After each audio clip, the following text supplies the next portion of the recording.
जाएगा तो नुकसान किसको होगा? फायदा किसको होगा? फायदा पूरी मानवता को। मेरे को अपने धर्म पे पूरा भरोसा है, दुनिया इसकी तरफ खींची चली मुझे भी है। तो इसमें राष्ट्र घोषित करने की क्या जरूरत है? मैं तो कह रही हूँ पूरी दुनिया में हिंदू धर्म का प्रचार प्रसार हो, अपने आप लोग इसकी तरफ वो तो हम कर ही रहे हैं। किसी की घोषणा की जरूरत नहीं है ना। वो मुझे तो एक घोषणा की जरूरत नहीं है कि हम हिंदू धर्म को एक खाके में, एक ज्योग्राफी में क्यों बांधे। हम तो कह रहे हैं पूरी दुनिया में हिंदुत्व फैले। अरे फैल रहे हैं हिंदू। हाँ, तो फिर क्या जरूरत है उसे एक ज्योग्राफिकल बाउंड्री में बांधने की? क्या जरूरत है?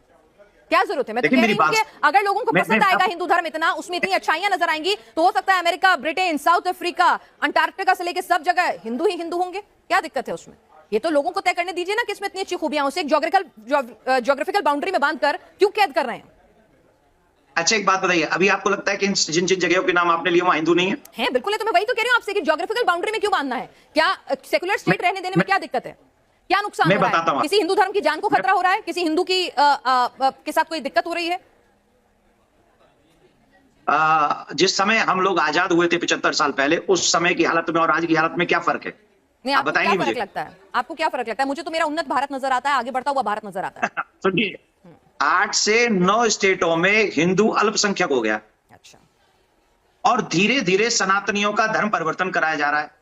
धीरे धीरे सनातनियों के ऊपर जातीय या कैसे कैसे प्रहार किए जा रहे हैं। धीरे धीरे एक कुर्सी के लिए हम लोग किसी भी सीमा को पार कर रहे हैं, क्योंकि हम सबको कुर्सी चाहिए, हम सबको देश अखंड नहीं चाहिए। अगर हम देश के लिए नहीं रहेंगे, अब हमारी परंपराएं कहां चलेगी? बताइए, संस्कृति। इन 75 सालों में हमारे देश के संस्कारों का क्या हाल हुआ? आप जरा कृपा करके मुझे अपने नेशनल चैनल पे बताइए। आज हम क्या उसी संस्कार के साथ जी रहे हैं जो 75 साल पहले जी रहे थे? देवकीनंदन ठाकुर जी, आप मोबाइल का इस्तेमाल करते हैं, आप मेरे साथ स्काइप के जरिए जुड़े हुए हैं। इंटरनेट टेक्नोलॉजी के इस्तेमाल में बहुत कुछ बदल रहा है ना? बिल्कुल बदल।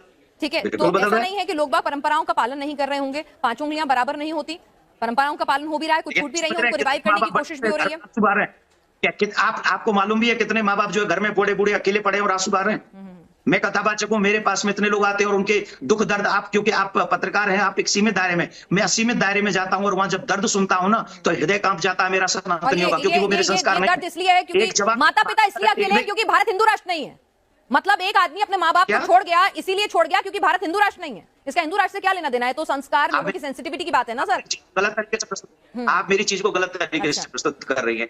हिंदू राष्ट्र का मतलब है सनातन परंपरा, सनातन संस्कृति। सनातन संस्कृति के ही हमारे आचार्य भगवान श्री राम, जो अपने माँ सौतेली माँ के कहने पर 14 वर्ष के लिए वन को चले गए थे, वो है संस्कार। और ऐसा संस्कार निर्माण करेगा हिंदू राष्ट्र का, सनातन राष्ट्र का। और वो सनातन राष्ट्र किसी पे कुठाराघात नहीं करेगा। सनातनियों ने किसी पर आक्रमण नहीं किया है, सनातन किसी को मारना नहीं चाहता, सनातन सबको प्यार देना चाहता है, सनातन सबको अपने साथ में रखना चाहता है। मैं एक जगह पर था, एक पत्रकार बंधु ने कहा जब आप हिंदू राष्ट्र बनाएंगे तो आप हमें कृपा करके बताइए उसमें हमारे मुसलमान भाइयों की क्या उपलब्ध क्या रहेगा, मुसलमान भाइयों का क्या रहेगा? मैंने उससे कहा था कि यही रहेगा जैसे राम जी के राज्य में लक्ष्मण का था, जैसे शत्रुघ्न का था, वैसे भरत का था। ये है सनातन, ये है हिंदू राष्ट्र। हिंदू राष्ट्र बनेगा, हिंदू धर्म इतना कमजोर है कि उसे मैं पूछना, क्या हिंदू धर्म इतना कमजोर है कि उसे एक डिक्लेरेशन की जरूरत है? हिंदू धर्म इतना कमजोर है कि उसे डिक्लेरेशन की जरूरत है कि हिंदू राष्ट्र बना लो? मैंने कहा ना, हिंदू धर्म इतना कमजोर है, देश के कानून पे भरोसा नहीं है। अगर आप कह रहे हैं धर्म परिवर्तन हो रहा है तो मुसलमानों का भी हो रहा है। मुसलमानों का धर्म परिवर्तन तो बागेश्वर महाराज ने अपने मंच पर कराया और बड़े गदगद हुए, बड़ी तालियां बजवाई कि बहुत खूबसूरत शानदार काम किया है। वो अगर हिंदू धर्म में आए तो बहुत बढ़िया काम हो रहा है, लेकिन अगर हिंदू चला जाए तो पाप हो रहा है। ये डबल स्टैंडर्ड क्यों देवकीनंदन ठाकुर जी? इस देश में आजादी के समय कितने मुसलमान भाई थे? सर मैंने क्या कहा? कितने हिंदू? और हिंदू उस रेशो से नहीं बढ़ रहे हैं, आप ये कह रहे हैं हिंदू उस रेशो से नहीं बढ़ रहे हैं जो 125 करोड़ की आबादी हो गई। हिंदू उस रेशो से नहीं बढ़ रहे हैं। अगर रेशो की बात करें, फर्टिलिटी रेशो की बात करें, अगर हम बात करें कि किस रेशो से बढ़ रहे हैं, तो आप कह रहे हैं कि हिंदू मुसलमान अलग अलग रेशो से बढ़ रहे हैं। क्या बात कर रहे हैं? 125 करोड़ की आबादी में क्या फिर 70% मुसलमान हो गए क्या?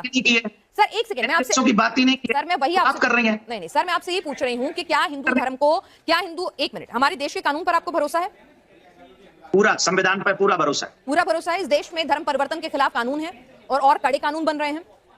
उन कानून और बनने चाहिए, ठीक है। कानून में कमी पेशी हो सकती है, बिल्कुल आपको अधिकार है इस देश के नागरिक होने के नाते उसके खिलाफ आवाज उठाने का, और कड़ाई से होना चाहिए, एग्जीक्यूशन और बेहतर होना चाहिए। तो जब कानून अपना काम कर रहा है तो हमारे देश की सेकुलर छवि को हम क्यों खत्म करें? अगर हमें अपने धर्म का प्रचार प्रसार करना है तो उस धर्म में इतनी शक्ति और इतना भरोसा होना चाहिए, अपने धर्म पे इतना विश्वास होना चाहिए कि वो खुद ब खुद दुनिया उसके आगे खींची चली आएगी। हमारे सनातन से भय किसको है? हमको तो ये बताइए ना, हमें तो ये नहीं समझ में आ रहा। तो फिर क्या जरूरत है हिंदू राष्ट्र की? तो हिंदू राष्ट्र की जरूरत क्या है जब देश में कानून